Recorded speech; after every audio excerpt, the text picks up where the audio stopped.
Bom dia, boa tarde ou boa noite para você que está acompanhando a gente aqui no Manual do Brasil, o nosso Papo Reto.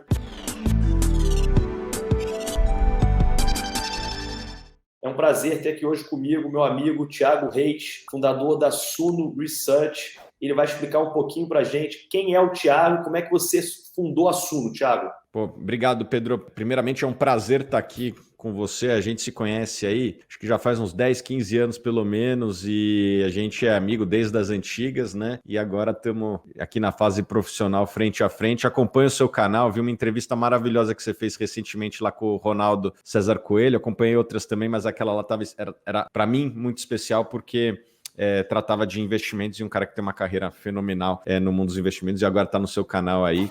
É um prazer enorme, uma honra. Bom, falando um pouco da minha carreira, né? Eu comecei a investir ainda no colégio, né? Meu pai tinha um clube lá que estava meio largado, clube de investimentos. Ainda existe essa modalidade de investimentos, apesar de não ser muito popular. E tinha o valor de um carro popular na época ali.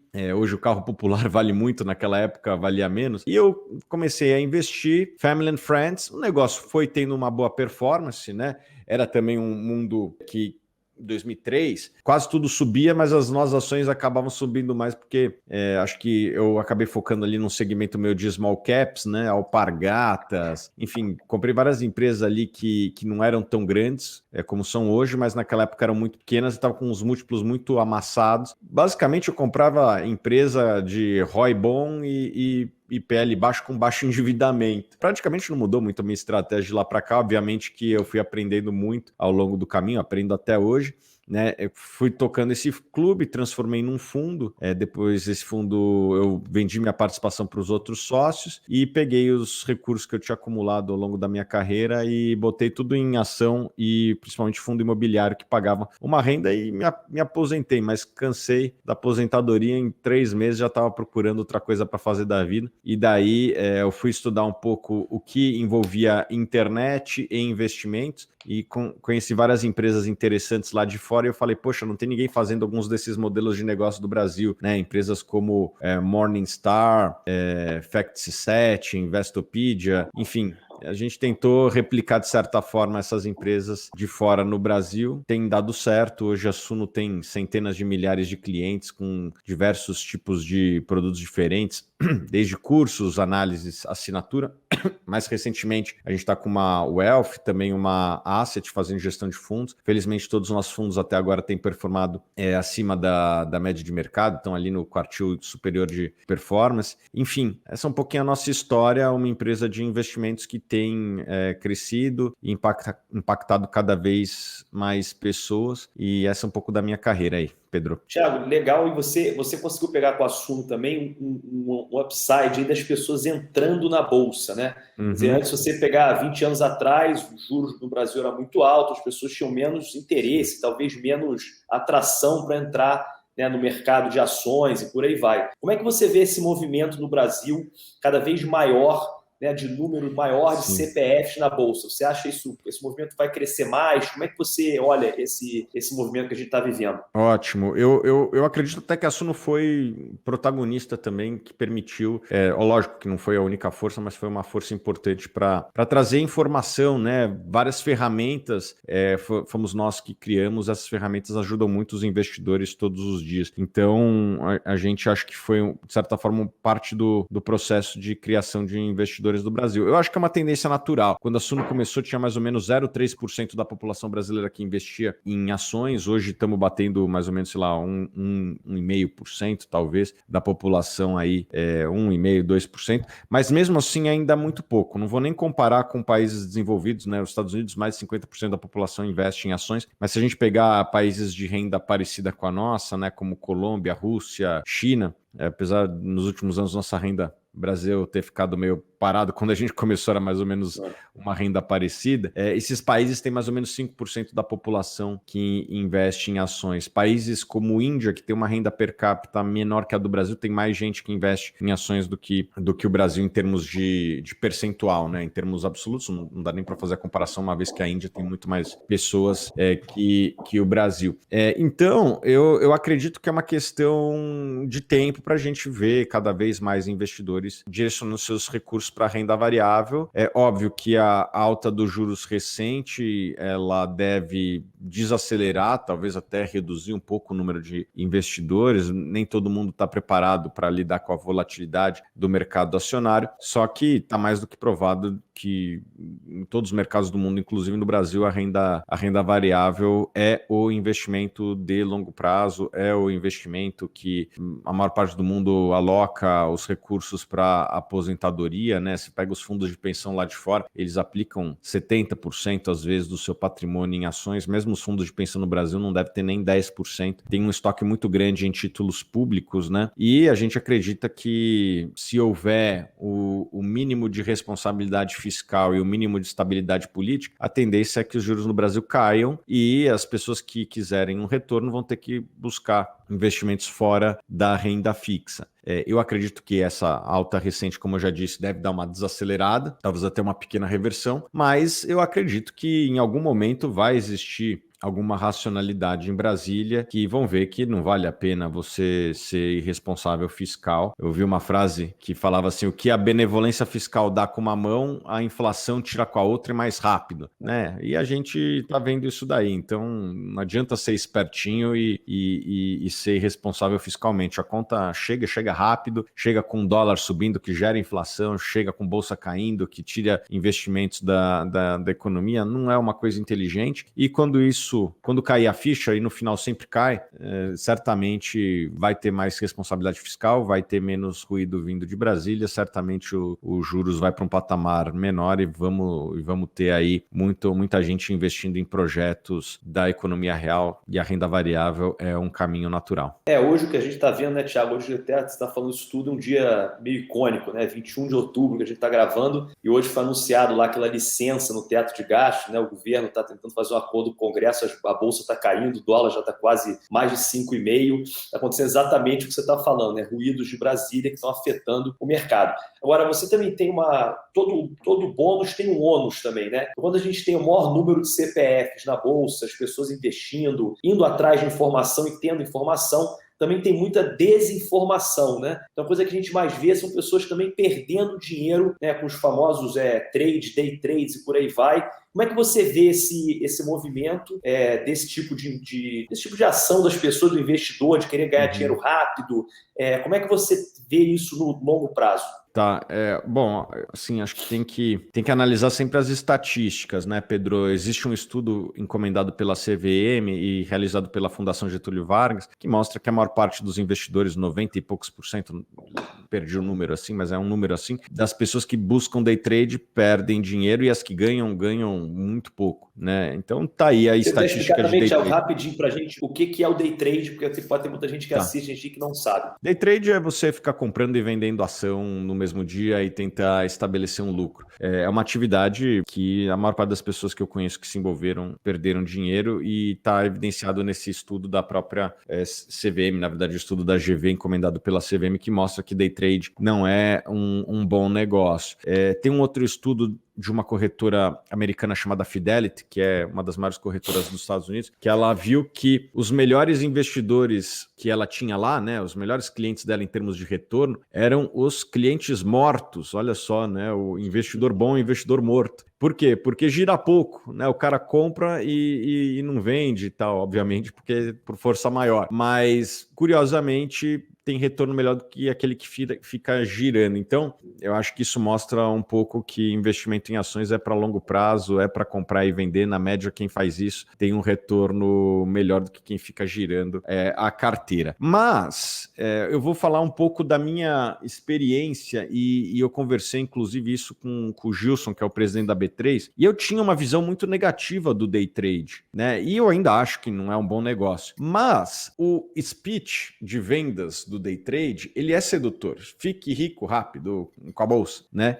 Não vai dar certo para a maior parte das pessoas e para não dizer a totalidade. Mas o camarada que vai fazer day trade, ele abre a conta numa corretora, ele sai daqueles fundos cobrando altas taxas dos bancos, ele aprende um pouquinho sobre imposto de renda, né? Então ele sai daquela situação parada que ele estava e começa a se mexer e é introduzido ao mercado de capitais, que, se utilizado da maneira correta, pode ser um ótimo instrumento de criação de riqueza ao longo do tempo. Então, você me pergunta se é contra o day trade? Cara, eu não acho que é um bom negócio, eu tenho certeza que quem se envolver vai perder, mas pode ser aquele queijinho para atrair para o caminho do bem. Eu entendo que esse discurso meu do Ronaldo César Coelho, que foi acionista lá da Souza Cruz, ganhou dividendos, sei lá, ele ficou acho que 20 anos sem vender ação dos caras, ou mais. 20 anos. É um discurso que não seduz muito. É o certo, mas não seduz muito.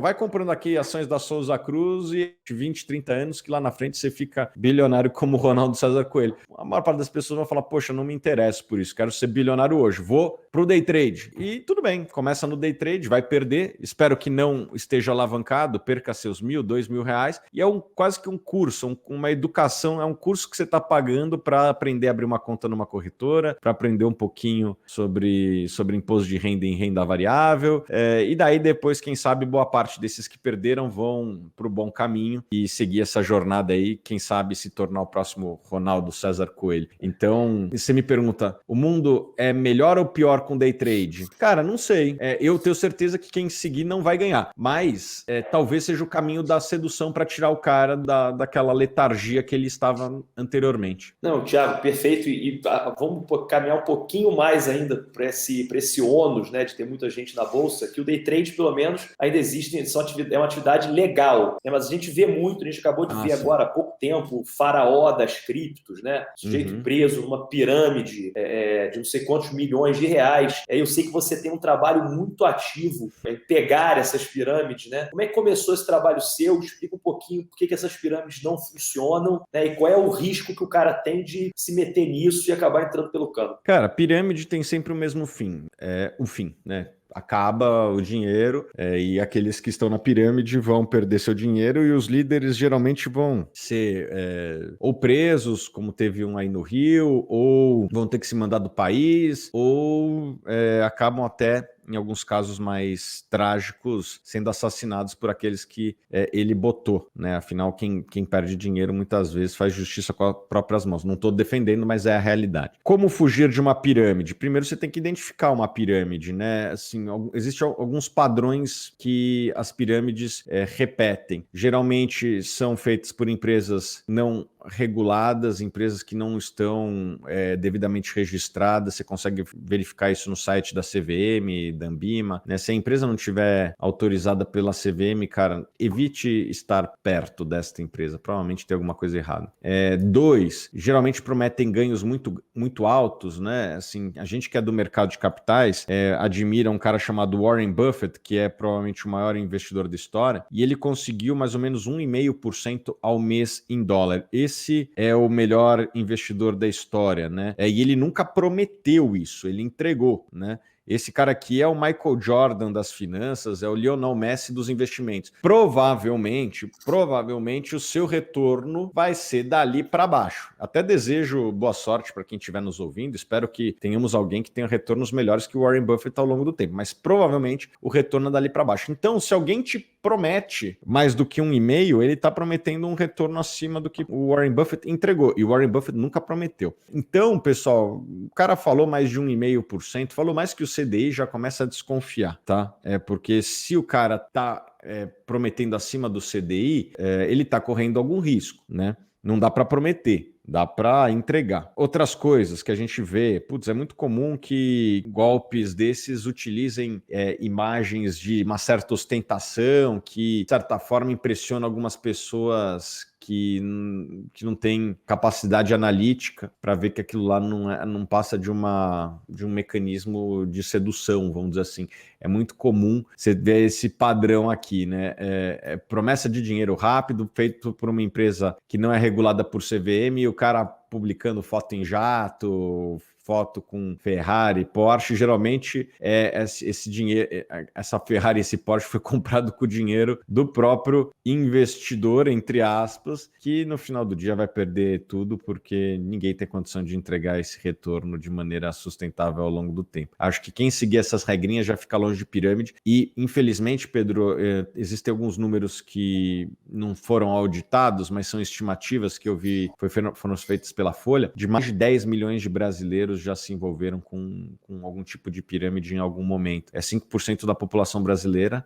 Alguns perdem pouco, e eu acho que talvez seja até meio educativo, né? O homem roubado nunca se engana, né? Como diria o Chico Sainz, ajuda a deixar o cara mais esperto. Se for pouco, né? Mais ou menos como a gente está falando do day trade, pode ajudar a ser um pouco educativo, né? O cara cai num golpe, mas fica mais esperto. Quando um esperto e um cara com dinheiro se encontram, sai mais esperto e o outro sai com o dinheiro do outro, né? Pode ajudar no processo educativo. Se for pouco, talvez seja até bom, porque o cara sai com uma lição ali. Infelizmente, tem algumas pessoas que dão um all-in, assim, já chegaram algumas histórias muito tristes de pessoas que venderam a casa, pegaram dinheiro com a agiota, botaram em pirâmide, e daí a situação se agrava e é um final muito triste. Então, eu odeio pirâmide, porque eu vejo o lado ruim dessas pessoas, assim, eu vejo as consequências ruins para essas pessoas que dão o chamado all-in em pirâmide, né? É uma situação muito trágica quando o cara tinha uma situação financeira ok e passa de ok para devedor e com todas as consequências de você ter uma vida financeira muito ruim, né? Então me preocupa a ascensão das pirâmides. Eu acho que as pessoas estão ficando mais espertas, provavelmente ao longo do tempo vão existir legislações mais duras, mas ainda existe muita pirâmide no Brasil, infelizmente. Tiago, outro fator, né, outro fenômeno que a gente viu aí, que a gente vê recente, né, são as criptomoedas, né? Então todo mundo fala de investimento, também sempre olha, não, a criptomoeda, olha lá o Bitcoin, que tem uma valorização magnífica, depois cai muito, uma volatilidade alta. Eu sei que você tem uma visão muito, muito interessante sobre criptomoedas, eu queria que você passasse essa visão para a gente aqui. E o que você acha desse ativo? Quer dizer, no final do dia, você acha que as criptomoedas vão substituir o dólar, vão substituir o ien, eu não sei, ou vão virar uma moeda transacionada assim no nosso dia a dia? Qual é a sua visão sobre esse tipo de ativo? Vamos lá, acho que são duas coisas diferentes, né? Se elas vão substituir as moedas e quem são as pessoas mais ricas da história ou da atualidade, né? Você pega lá a lista da Forbes, você vai ver que 99% das pessoas que estão ali, elas são ou estão lá porque são donas de imóveis ou estão lá porque têm ações. Às vezes é o fundador de empresa, é um cara que comprou uma empresa e fez um turnaround, às vezes é um cara que foi investindo aos pouquinhos, como o Warren Buffett, tem até alguns exemplos do Brasil lá, não sei se o Ronaldo César, mas provavelmente deveria estar lá. São pessoas que ou construíram através de imóveis ou construíram através de participações acionárias, às vezes é numa empresa fechada, às vezes é numa empresa de capital aberto, às vezes o cara é fundador, às vezes ele é só investidor, mas não foge muito dessas duas rúbricas, né? Então, eu que estou investindo com a perspectiva de aumentar meu patrimônio ao longo do tempo, não vejo muito por que fugir desses caminhos já trilhados, né? Eu pretendo somente investir em participações em ações e imóveis, particularmente através da bolsa. Eu gosto do veículo de fundos imobiliários, eu acho que é uma boa ferramenta para quem quer dividendo, renda. Então, como investimento, eu não invisto em nada que não tenha balanço, como via de regra, né? Não invisto em criptomoeda, não invisto em ouro, não invisto em carro antigo, não invisto em obras de arte. Pode até ser que tenha gente que faça isso bem, né? Tem um olho para comprar um artista na baixa antes de todo mundo conhecer, daí o artista fica conhecido, daí o cara compra por 10 e vende por 100. Não estou dizendo que talvez não tenha oportunidades, mas, né? Agora, se vai ser substituído ou não, eu não sei, faço a mínima ideia.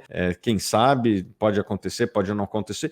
Eu só acho uma coisa: as autoridades do mundo não vão entregar política monetária de bandeja para a iniciativa privada, assim, né? A gente sabe que os donos do poder, a última coisa que querem é ceder o poder para terceiros, né?